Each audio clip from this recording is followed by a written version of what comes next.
The family unit disappeared, and children were made to live by the new rules of collective life.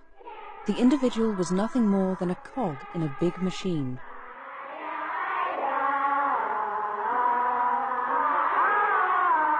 As in a barracks, men and women were separated and grouped in dormitories. Sexual relationships were regulated. Men and women were separated and couldn't... In the commune's collective canteens. In some of them, they even abolished money. A system of work points was established. Food was distributed according to merit, i.e., each person's capacity to fulfill the production objectives. The notion of wages disappeared.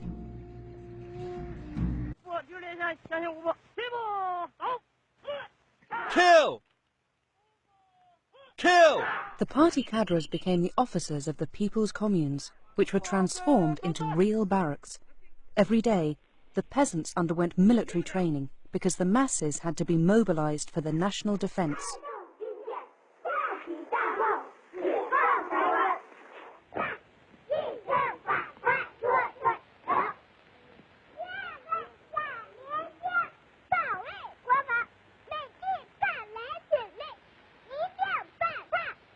Peasants had no right to free speech. Their skills weren't taken into consideration anymore. Everything was decided by the authorities, who mostly knew nothing about the subject. They decided everything. The distance between each rice seedling, the type of seed, the amount of fertilizer to be used. Land suitable for one type of crop was used for another. As a result, the peasants became totally demotivated, and poor harvests caused the first food shortages. But Mao always wanted more. To increase agricultural production, he made communes compete against each other. The ones that recorded the biggest harvests were rewarded in ceremonies organized by the party, while the inhabitants of the communes were terribly short of food. This was a world where achieving record production, called launching a satellite, went hand in hand with announcing falsified figures. The cadres were caught up in an escalating spiral. They showed Soviet advisors a field of wheat where the ears were so extraordinarily close together that they supposedly supported the weight of 6 people. The photo was on the front page of the People's Daily. Everyone was fooled, and those who weren't were too scared to say it was a con. Lying became common at all levels of the hierarchy. The figures for agricultural and industrial production were falsified throughout the country to meet and even exceed the targets set by the party.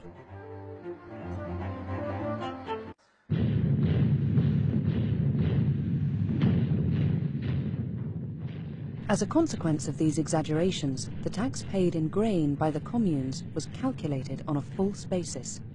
In some regions, the result was that the state demanded almost all the amounts really harvested. To make matters worse, the spring harvest in 1959 was disastrous.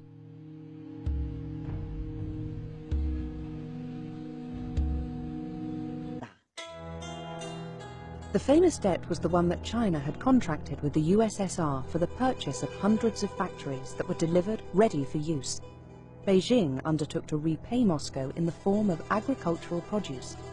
Mao wanted to accelerate repayment, even if it meant people starving in the countryside. In some regions, people really had nothing.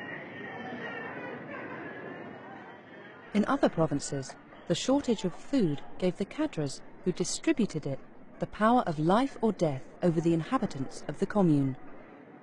In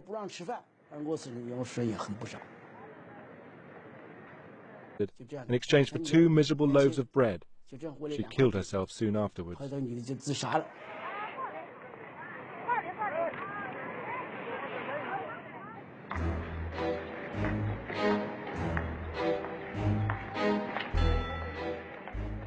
In the spring of 1959, Mao's frenzy took another form.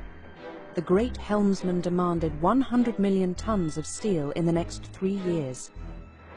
Since the production of the steel factories was insufficient, the peasants also had to contribute to the effort. My youngest daughter also had to cut her hair, and she cried, poor child, but it was compulsory.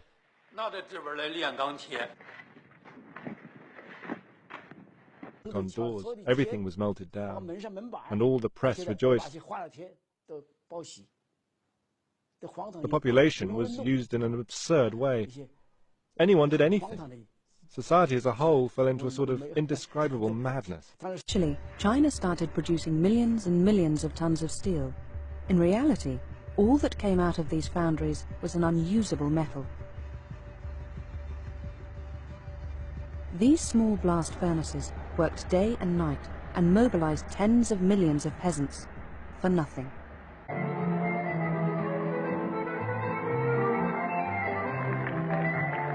Here was the top leadership meeting in Shanghai, dining, drinking wine, buying cheap cameras, being entertained.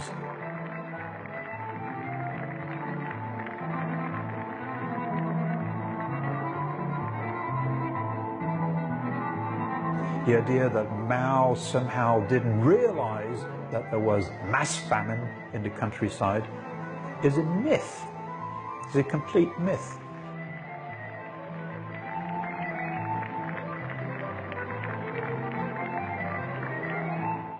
A top-secret document found in the archives reveals that not only was Mao completely aware of the peasants' distress,